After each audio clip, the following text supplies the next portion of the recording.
Yo, what's up guys? Welcome back to the channel, and in today's video we're going to be talking about Warner Brothers' latest DC film, Wonder Woman 1984. Now for this review, I'm going to divide my thoughts into three main sections. I'm going to talk about the strengths of the film, what I was a little mixed on, and then I'm going to talk about the weaknesses, and then we'll kind of bring it all together at the end.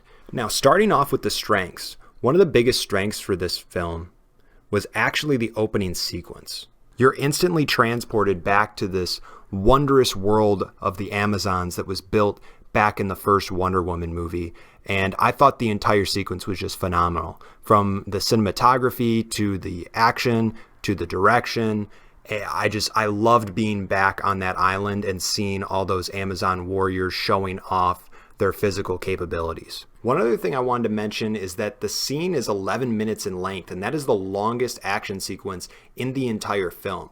I appreciated that. I could have even taken longer, but just something to point out. Next, I get to talk about our two brand new characters. Pedro Pascal plays Maxwell Lord, and Kristen Wiig plays Barbara Minerva. Now, both of these characters I actually think were huge strengths for this film. Pedro Pascal absolutely kills it in the role of Maxwell Lord.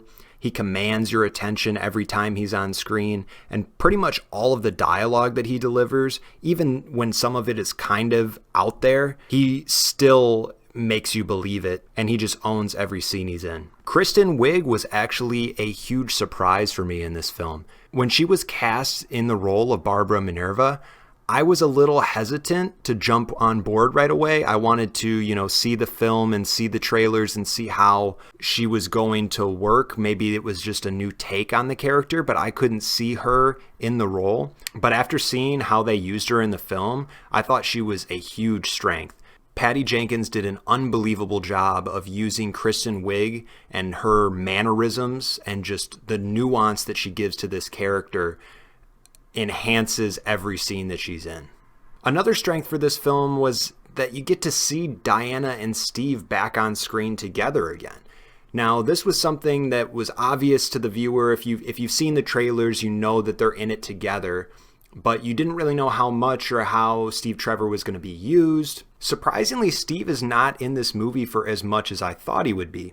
But I was also surprised that I missed seeing them together as much as I did. It was really, really, really rewarding to see Diana and Steve have these dialogue exchanges and just these moments where you feel their relationship. It really makes you call back to that first Wonder Woman movie where Steve and Diana's relationship was the heart of the movie, and they definitely make you feel it again, if not even more, in this movie.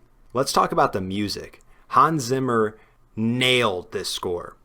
You first notice it in that opening sequence on Themyscira, but there are several tracks that you hear throughout the movie that are memorable and really, really, really work, including one track that was actually written and used in Batman vs. Superman, and it doesn't seem forced at all. One other strength that I want to talk about is actually how they use Diana's character in this movie. I really appreciated seeing Diana work in kind of an ancient artifacts lab. I liked seeing her kind of be almost like a Batman type of detective, that she knew all these things and was trying to put the pieces together in order to solve the mystery. And honestly, I really like that part of Wonder Woman. Her connection to myths and Greek gods and all sorts of ancient stories is really interesting to me, and I'm really happy that Patty continued to weave that into the story for the sequel. As for the things I was mixed on, there are just a few, but some things that I wanted to point out. One of the big ones that I've also heard a couple other people talk about on the internet is this idea of Wonder Woman's duality of character, and that she's difficult to write for because people have two different perceptions of her. Some people view her as a defense first peacemaker type, and others view her as an offense first aggressive warrior. Now, honestly, I hadn't really thought about this that much before the movie came out, but after hearing people say this on the internet, I actually really agree with it.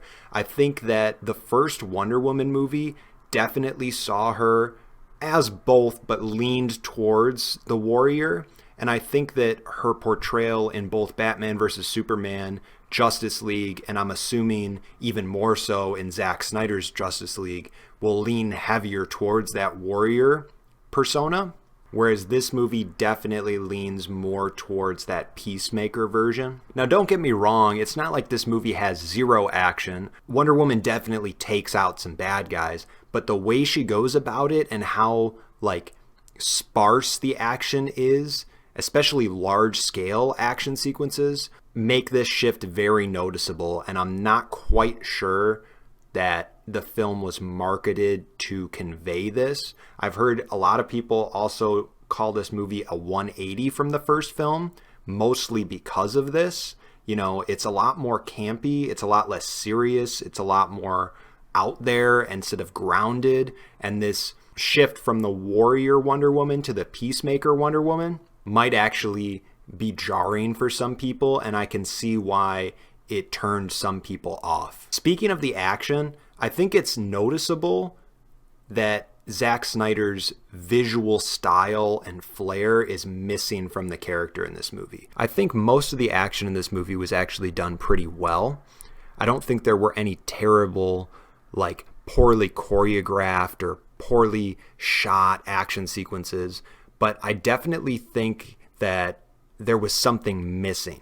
When you think about Wonder Woman and the style of her fighting in Batman versus Superman, or even the No Man's Land sequence, or just anything from the first Wonder Woman movie, there seemed to be a visual style, and I think that was heavily influenced by Zack Snyder, and I know he was a producer on this movie, but I don't know how involved he was, and you can definitely tell there's a lot less slow-mo and a lot less, like, visual flair that is commonly seen in Snyder films, and I honestly just missed that in this movie.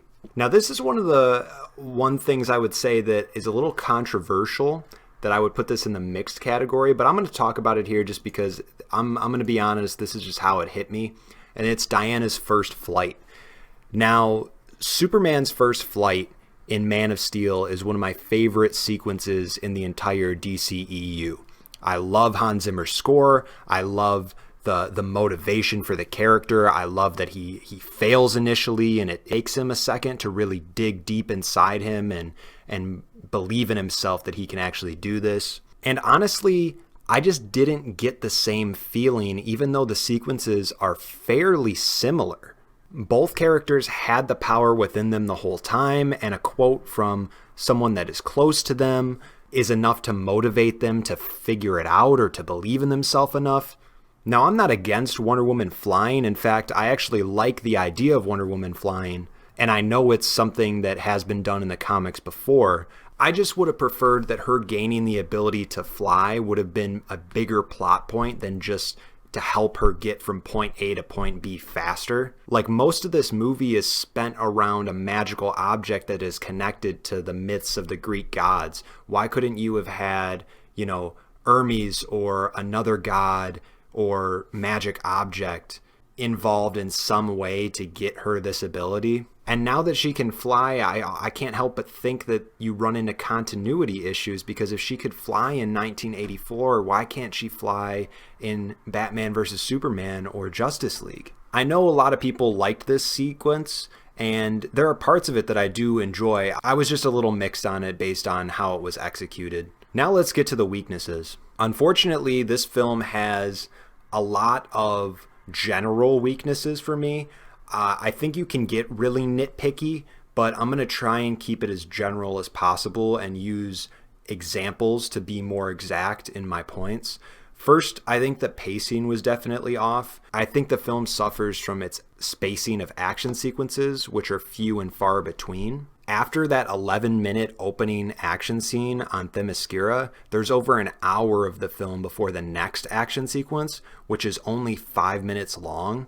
And then the next action sequence is only 5 minutes long, and the final battle isn't really an action sequence. Personally, I wasn't bored throughout the film, but I can understand why some people went into this movie expecting it to be a little bit of a faster pace than it was. I also had some problems with the tone of the film. I felt like there were moments where one scene took place in a really like 80s cartoon outlandish world, and then the next scene like took place in the real world where we're talking and dealing with serious issues. Like, there are several important things that are brought up in this film, and I just felt that the shifts between the campiness and the seriousness were a little too jarring for me.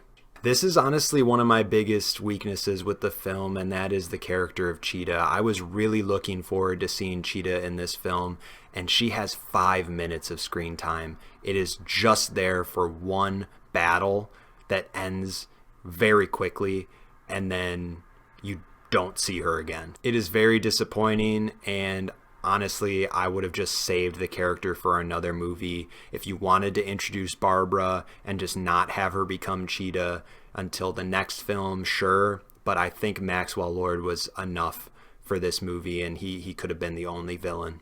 The next thing that I want to talk about is another popular topic, and that is the rules of the Wishing Stone itself. They're never really explained, and I think part of that is intentional. I think we don't know the rules until very late in the film because Patty Jenkins wants us to learn with Diana, like as the film progresses. She doesn't want us to know more than the character does. But it kind of makes things very confusing to follow. Like, personally, I was taken out of the movie a few times trying to make sure I understood how things worked. And I just would have appreciated more exposition or a scene or two that explained this early in the film. And honestly, even after the film was over, I'm still seeing some people disagreeing on the internet about some of the rules and who still has their wishes and who doesn't. So I think the film definitely could have done a better job of explaining that. And then finally, I just thought the story wasn't that greatly written. I really did appreciate the mythic story. I really liked how they brought Steve back. I thought it was really cool that they brought him back in the way that they did, and they didn't take anything away from his sacrifice in the first film. I thought the Wishing Stone was really cool. I liked that that had a connection to Barbara and the Cheetah character. But the way this film climaxes and the resolution to that climax is just so crazy. I felt like I just had to suspend way too much disbelief.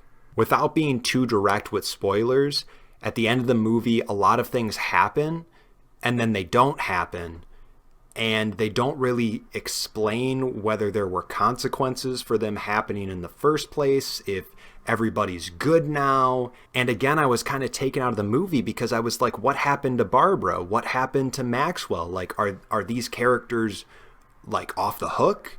Are they going to face some sort of repercussions for the events that took place in this movie? And did everybody just forget that all this stuff happened? I mean, this movie is taking place in 1984. When Bruce sees Diana in Batman vs. Superman, he says, we haven't seen you, in 100 years, and she turned her back on mankind. But in this movie, she's out there, taking out cameras and stuff so that nobody sees her, but she's involved in these pivotal events. It's like, I don't know. I just felt like the writing could have been better there so that it was a little bit more believable.